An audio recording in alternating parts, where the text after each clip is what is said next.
Hello, my name is Alyssa. I am a second-year CCS literature major, and I had the unfortunate circumstance of going after all these poets, so I'm a little nervous, so bear with me. This first poem was written when I was 16, and even though it's gone through some revisions, try and get yourself back into that teenage mindset, okay? It's called 16 Gauge. My grandmother could not understand why I'd want metal shoved through my ear cartilage, the first in family history with intentional holes. I said, there's no reason, but there's always one, when you're 16 and lost, clumsy and harsh, crowded inside inches of skin. How could I explain that I was selfish, that there was a chasm between me and my beautiful cousins, who spoke flawless Chinese and didn't dream in color, that as the lone duckling, I wanted a badge of pride when I became an ugly duck? How could I tell her that I was too confused to see the clouds without losing my head? That angst and short legs left me looking for courage as I fell into an age when I was supposed to be wise. But I still am this child, one who sets off metal detectors and falls short of the model for young love's grace, or an Asian girl's lust, or a granddaughter's song. I still am this child who finds herself in the wake of distaste, and my grandmother will accept such rough explanations, but will pointedly refuse to look. Okay, so as you're going to see from my following poems, I kind of write in a narrative style, but one of my prompts was to write a little more surrealist. So this is the unfortunate plane ride that was mentioned earlier. It's called A Light Year. On a speed jet to Ankara, 5 miles up, our pilot said in his intercom voice that we were too heavy to stay aloft.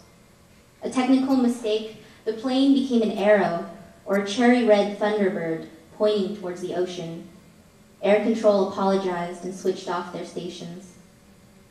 The woman in the back shrugged with bird bones, cheeks like peeled onions. Her fall would go unnoticed. A reformed actress refused to abandon her suitcases.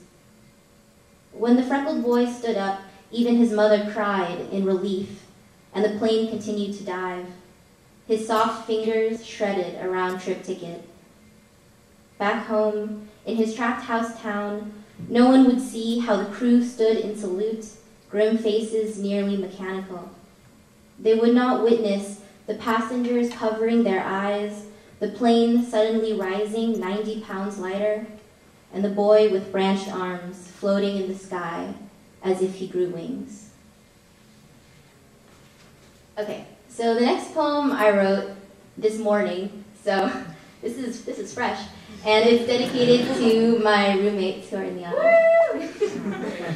It's called 6522.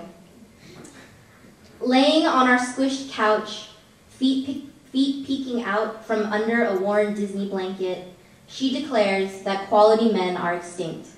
Her toes wiggle against my knee. It's a rare millisecond when the 4 of us are in the apartment at the same time, pushed into each other's spaces as we wait for an episode of The Buried Life to start.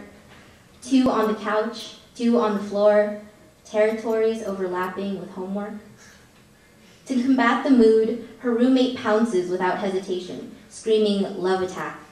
Limbs flail and textbooks fumble the floor. My roommate rolls her eyes and moves to sit atop both, trapping my own legs underneath it all. I just stretch over the Tetris bodies and pat her foot, tell her things will work out. She scoffs, but smiles anyway, and that's okay when we're fitted like puzzle pieces, numbers in a combination lock.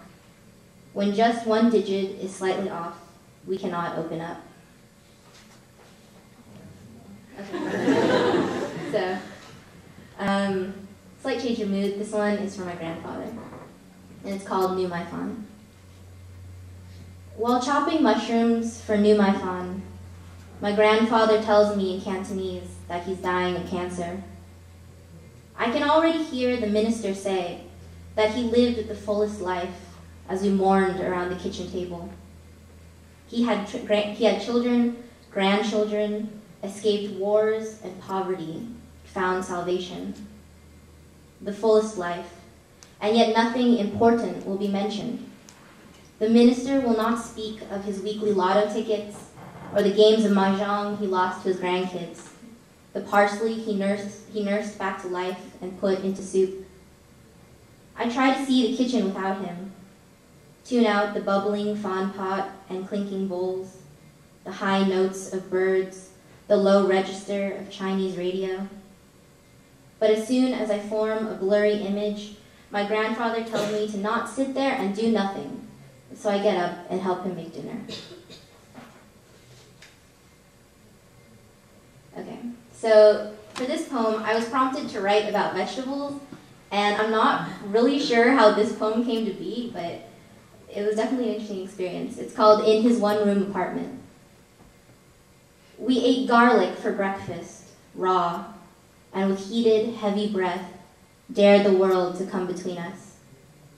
You taught me to love, in shades of joy that looked Portuguese blue when I narrowed my eyes, Cartesian red as I closed them. Your fingers mapped strands of light that ran along my ribs, through the night curtains, past night curtains, until it was dawn again. We painted bedsheets with outstretched limbs and drank in lengths of infinite skin with our coffee. And finally, moving out of bed, tangled, touch, eyes, voice, raw, we ate garlic for breakfast again. Okay, this is my last poem, and it's about a dinner. And with Thanksgiving coming up, it's kind of appropriate. It's called An Evening.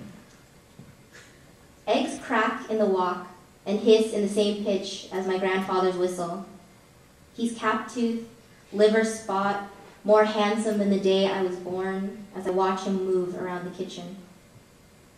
It's never enough to say I despise him or miss him despite being in the same room. I spent summers at their house, found words in backyard snake holes. That was enough. But he only wanted doctors in the family, even as we lost ourselves and grew apart. Wedding photos on their mantle remind me of frozen space, and sometimes of my boyfriend and me when I squint. They won't approve of his light eyes or the tattoo inching from his left sleeve. My grandfather will pull me aside and ask if I'm crazy. I want to tell him that my choice to write poetry instead of prescriptions has little to do with the boy in the next room, and everything to do with this house and him, the sun and grass, the photo albums. I want to tell him that this is a sum of parts or fractions of love that no one understands, but everyone pretends to, as we pass around our dinner plates. Thank you.